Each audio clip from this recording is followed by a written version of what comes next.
Hello everyone, welcome to Sanmargaha classes. Let us see question number 15 of chapter Force and Pressure.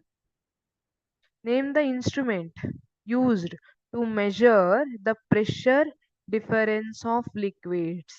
Liquids pressure difference ಅನ್ನ measure ಮಾಡೋ instrument ಯಾವುದು ಅಂತ ಕೇಳ್ತಿದ್ದಾರೆ. ಈಗ answer is manometer.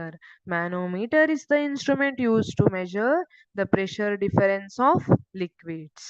ಇಲ್ಲಿ this manometer is U-shaped instrument. ಇಲ್ಲಿ ನೋಡಿ U shape ಅಲ್ಲಿ ಇದ್ದಿರ್ತದೆ which is having commonly mercury. ಮರ್ಕ್ಯೂರಿಯನ್ನ ಇದರಲ್ಲಿ ಫಿಲ್ ಮಾಡಿರ್ತಾರೆ to measure pressure and usually gas ಮತ್ತೆ ಲಿಕ್ವಿಡ್ ಪ್ರೆಷರ್ ಅನ್ನ ಮೆಜರ್ ಮಾಡಕ್ಕೆ ಮ್ಯಾನೋಮೀಟರ್ ಅನ್ನ ಯೂಸ್ ಮಾಡಿರ್ತಾರೆ.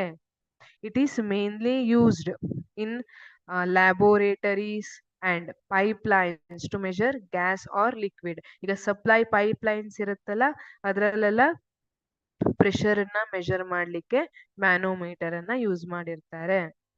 ಸಿ ಇದನ್ನ ಯಾವ ತರ ಮ್ಯಾನೋಮೀಟರ್ ಅನ್ನ ಯೂಸ್ ಮಾಡಿಕೊಂಡು ಪ್ರೆಷರ್ ಅನ್ನ ಮೆಜರ್ ಮಾಡ್ತಾರೆ ಅಂದ್ರೆ ಲಿಕ್ವಿಡ್ ಹೈಟ್ ಅಲ್ಲಿ ಹೆಚ್ಚು ಕಡಿಮೆ ಆಗುತ್ತೆ ಅದನ್ನ ನೋಡ್ಕೊಂಡು ಪ್ರೆಷರ್ ಎಷ್ಟಿದೆ ಅನ್ನೋದನ್ನ ಮೆಜರ್ ಮಾಡ್ತಾರೆ.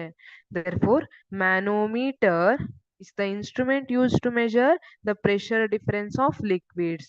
ಪ್ರೆಷರ್ ಅಂದ್ರೆ ಗೊತ್ತಿದೆ ಅಲ್ಲ, pressure is nothing but force acting on unit area. ಒಂದ್ ಲಿಕ್ವಿಡ್ ಇಂದ ಒಂದ್ ಯೂನಿಟ್ ಏರಿಯಾ ಮೇಲೆ ಎಷ್ಟು ಫೋರ್ಸ್ ಆಕ್ಟ್ ಆಗ್ತಾ ಇದೆ ಅದನ್ನ that pressure exerted by liquid ಅಂತ ಕರಿತಿರ್ತೀವಿ. ಅದನ್ನ ಆ ಪ್ರೆಷರ್ ಲಿಕ್ವಿಡ್ ಇಂದ ಎಕ್ಸರ್ಟ್ ಆಗ್ತಿರೋ ಪ್ರೆಷರ್ ಅಂತ ಹೇಳ್ತೀವಿ ನಾವು ಅಲ್ವಾ. ಅದನ್ನ ನಾವು ಮೆಜರ್ ಮಾಡೋದು ಯೂಸಿಂಗ್ ಮ್ಯಾನೋಮೀಟರ್. Thank you.